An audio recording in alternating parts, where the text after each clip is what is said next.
السلام عليكم ورحمة الله وبركاته. ازيكم عاملين ايه؟ انا شهد ودي قناتي ليتل شهد.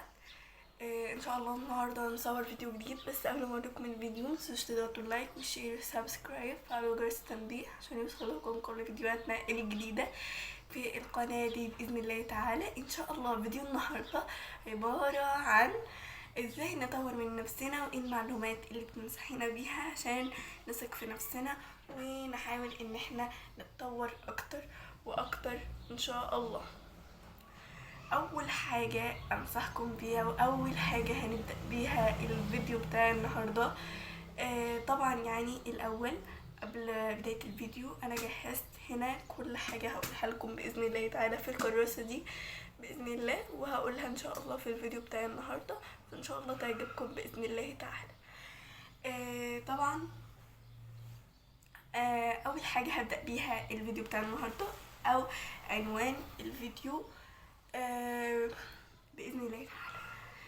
اول حاجه تعرفي قيمه نفسك وعلاقتك بنفسك، وتعرفي انك غاليه وتقدري نفسك كويس جدا، لان انتي لو متوقعه انك تثقي في نفسك ازاي وانتي اصلا مش عارفه نفسك، وانتي هامله نفسك، وانتي همك كله حاجات براكي، زي صحابك دول قالوا ايه، دول عملوا ايه، همك او ايه اللي شاغل بالك مش نفسك، او تركيزك الكلي مش على نفسك. فازاي هتثقي في نفسك؟ لا، المفروض تقولي انا مين، اهدافي ايه، عايزه اعمل ايه في حياتي، انا شاطره في ايه، اطور من نفسي في ايه وازاي، عيوبي ايه، احسنها ازاي، علاقتي مع اللي حواليا عامله ايه، علاقتي مع عيلتي، علاقتي مع ربنا سبحانه وتعالى. حسن علاقتك مع نفسك، وده اللي هيجيب الثقة الحقيقية، انك تشتغلي على نفسك اكتر وتشوفي انك بتطوري نفسك كل يوم بعد يوم. يعني هتعرفي ازاي انت بتطوري نفسك، وهتشوفي نفسك ازاي بتطوري نفسك يوم بعد يوم بعد ما تثقي بنفسك وتهتمي بيها وما تسيبيهاش، وتركزي على نفسك انتي مش على اللي حواليكي، او دول عملوا ايه، دول قالوا ايه عني، دول عملوا ايه مثلا في حياتهم. لا، ركزي على نفسك انتي. تمام. فهتحبي نفسك وتكوني فخورة بنفسك عامة، وهتثقي في نفسك جدا. تمام. دي اللي موجودة والتلخيص اللي موجود في اول صفحة. فننتقل على الصفحة التانية. تاني حاجة عايزة اقولها لك، وقفي نفسك عن جلد ذاتك، عن جلد نفسك. يعني مثلا كل ما تغلطي ما تزعقيش لنفسك، ما تهمليش نفسك او تعاقبي نفسك، لا ابدا، ما تعاقبيش نفسك ابدا.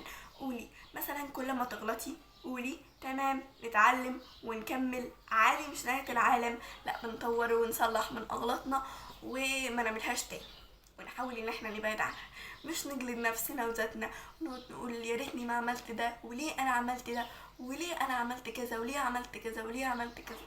لا، بل نحسن من نفسنا ونطور علاقاتنا بنفسنا وما نجلدش ذاتنا ابدا ابدا، لان ده مش هيخليكي ناجحه ابدا، ولا هتثقي في نفسك طول ما انت بتجلدي ذاتك ونفسك. تاني حاجه او تالت حاجه، احترمي وعودك لنفسك. يعني مثلا لما توعدي نفسك بحاجة أو بشيء وتلتزمي بيه، ثقتك بنفسك دي هتكبر غصب عنك. تمام.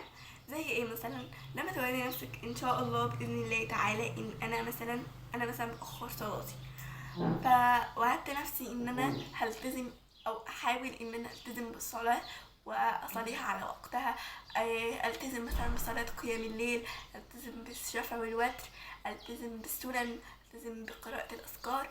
فوعدت نفسي بكده مثلا، فلازم ان انا يعني ايه، احترم وعودي لنفسي والتزم بيها واعملها، مش ان انا اركنها على جنب واسيب وعودي لنفسي اخر حاجه وانفذ وعودي للناس. تمام.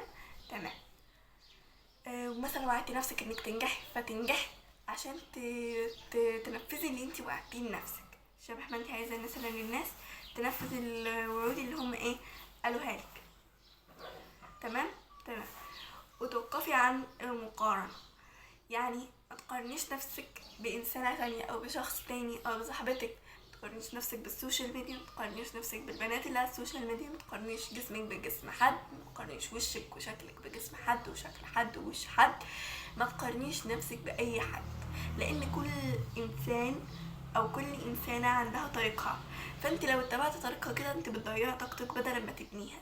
فابني نفسك وحافظي على نفسك وحافظي على كيانتك وحافظي على مكانك وابني شخصيتك واهتمي بنفسك واهتمي بعنايتك الشخصية.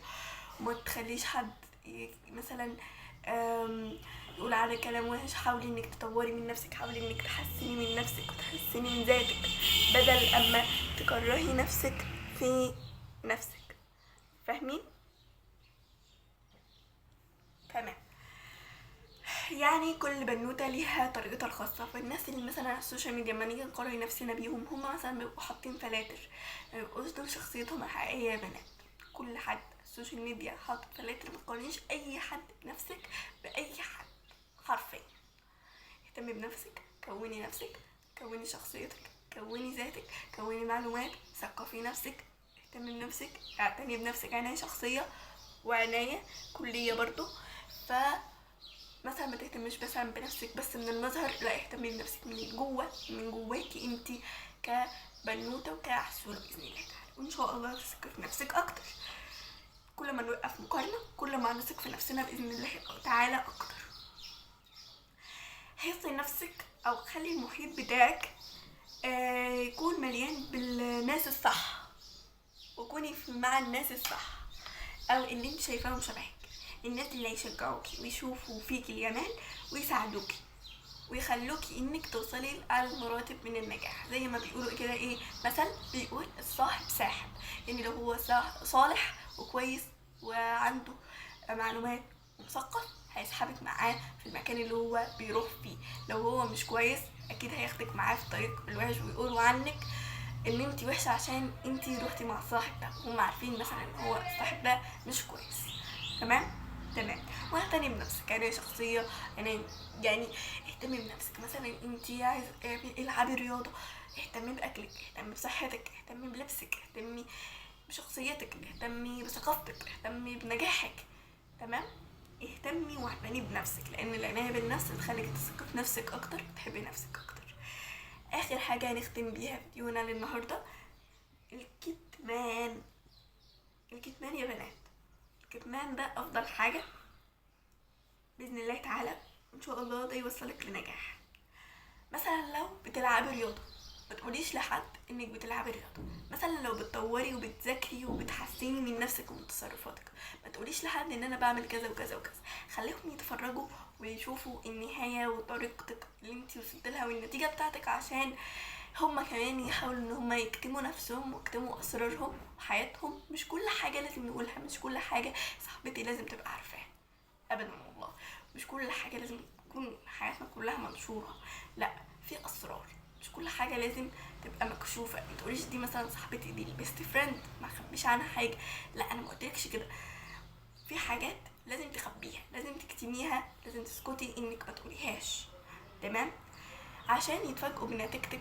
مثلا لو انت مثلا بتحاولي تذاكري وبتجتهدي علشان توريهم في الاخر ان انت شاطره، واي حد قال عليكي كلمه وحشه يشوفوا نتيجتك في الاخر ويحسوا ان هم كده كانوا غلطانين في حقك، فيبتدوا ان هم يحسنوا اسلوبهم معاكي ويصحوكي ويكلموكي باسلوب كويس.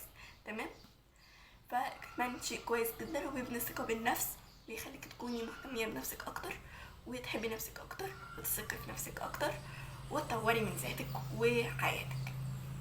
وبكده يكون خلصت كل المعلومات اللي عندي وبس. وبكده يكون الفيديو بتاعنا خلص النهاردة وبس. مع السلامة.